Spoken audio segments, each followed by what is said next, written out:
Welcome back, everybody, to the deep dive. We've got a really interesting deep dive plan today, all about preparing Vietnamese businesses for the EU's AI Act, Yeah, definitely some important stuff to cover there.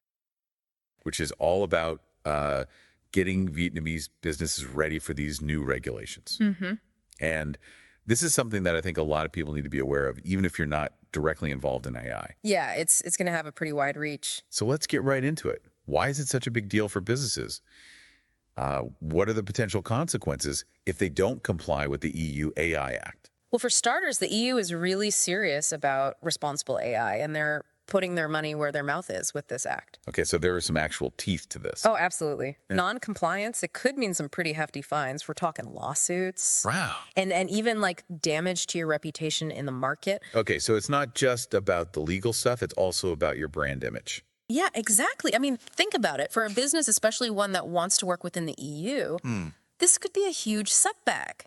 You know, restricted market access, Yeah. potential loss of partnerships. It can really hit your brand image. So there's definitely a stick there, a lot of risk involved. But is there a carrot, too? For sure. Can aligning with the EU AI Act actually be an opportunity for Vietnamese businesses? Absolutely. When you're ahead of the curve and you align your business with these standards, you're basically saying, hey, we're trustworthy, we're reliable, and in a global market that's more and more focused on ethical AI, Right. that kind of reputation can give you a real edge. Okay, so not just avoiding the negative, but actually turning compliance into a competitive advantage. Exactly. I like that.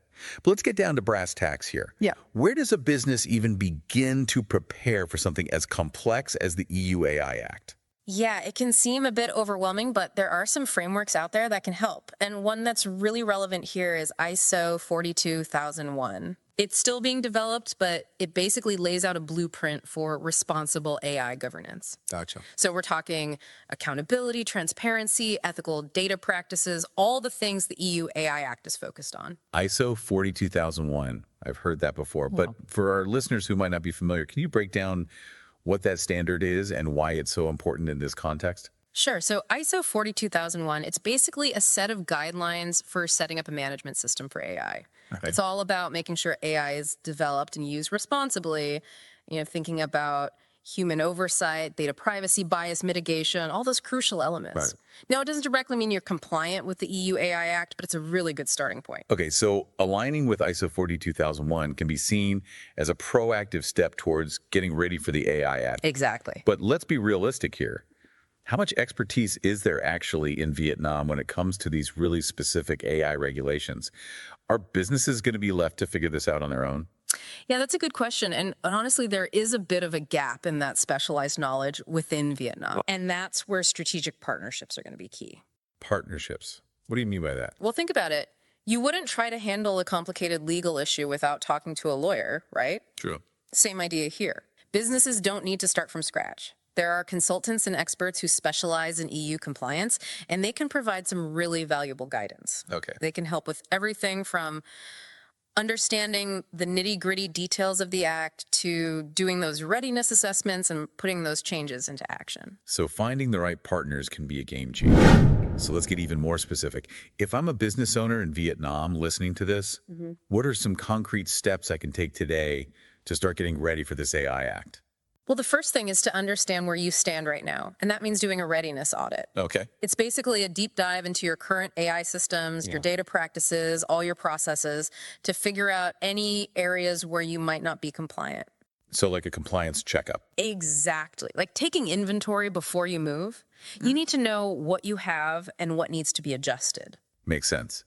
So it's not just about finding problems, but really getting that clear picture of the current situation. Right. What happens after the audit? Say a company finds some gaps. What's next? That's when those specialized partnerships we were talking about really come in handy. Right. Connecting with a consultant who knows the ins and outs of the EU AI Act can save you so much time and hassle down the road. Yeah, I bet. These experts can help you come up with a tailored strategy to address those gaps you found in the audit. So it's about finding that trusted guide, someone who can help navigate the complexities of the acts and turn them into concrete actions. Right. It's about creating that awareness across the board, making sure everyone knows their role in making sure AI is used responsibly. Exactly. Let's be honest, change can be scary, especially for businesses that are used to doing things a certain way. How can companies make this transition smoothly without disrupting everything? That's a great point. And I think the key is to see compliance not as a burden, but as an opportunity. Yeah. Instead of just ticking boxes, think about building a framework that supports innovation while ensuring ethical AI practices. I like that. The EUAI Act isn't about stopping progress, it's about making sure that progress is responsible.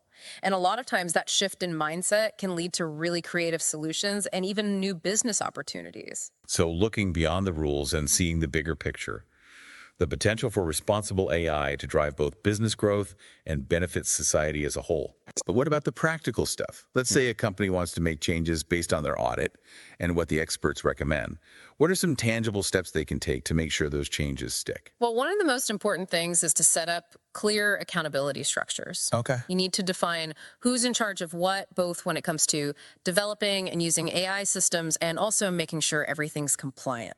Gotcha. This might mean creating specific roles or committees focused on AI governance. So it's about going beyond just having policies written down and actually having people who own these responsibilities and can drive change. Exactly. Now, we talked about ISO 42001 as a potential starting point for building that framework for responsible AI. Can you tell us a little more about how adopting this standard can actually help businesses get ready for the EUAI Act? Sure. So even though ISO 42001 is a broader standard, it covers a lot of the core principles that are at the heart of the EU AI Act. Okay. For example, it stresses things like risk management, data quality, human oversight, all key elements of the Act. So by adopting ISO 42001, businesses are kind of laying the groundwork for complying with the EUAI Act. It's like building a solid foundation to build on. That's a great way to put it. But how do Vietnamese businesses actually get started with ISO 42001?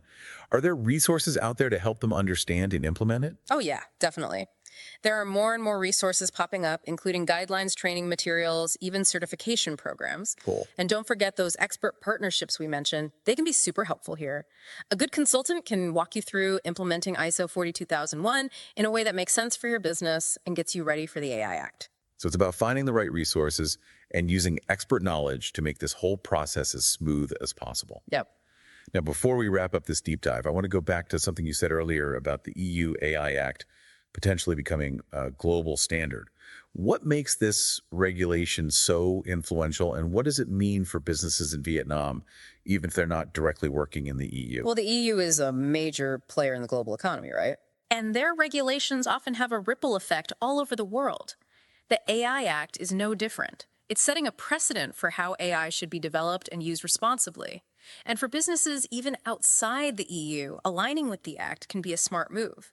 It's about future-proofing your business and positioning yourself as a leader in responsible AI. So even if you're not directly affected right now, it's worth paying attention to because it could become the norm down the line. Exactly. Okay, so we've covered a lot of ground here today. To help everyone digest all this information, let's break it down into some key takeaways. What are the top 3 things Vietnamese businesses should keep in mind as they start getting ready for the EU AI Act? All right, well, first things first, don't panic. Understanding is key. Take the time to really get the principles of the Act and how they apply to your business. Knowledge is power. Got it. What's next? That readiness audit we talked about, it's not just a box to check. It's your roadmap to compliance. It'll show you your strengths, your weaknesses, and guide your strategy. Love it. A roadmap, not a roadblock. Okay. Okay, last takeaway. This one's crucial.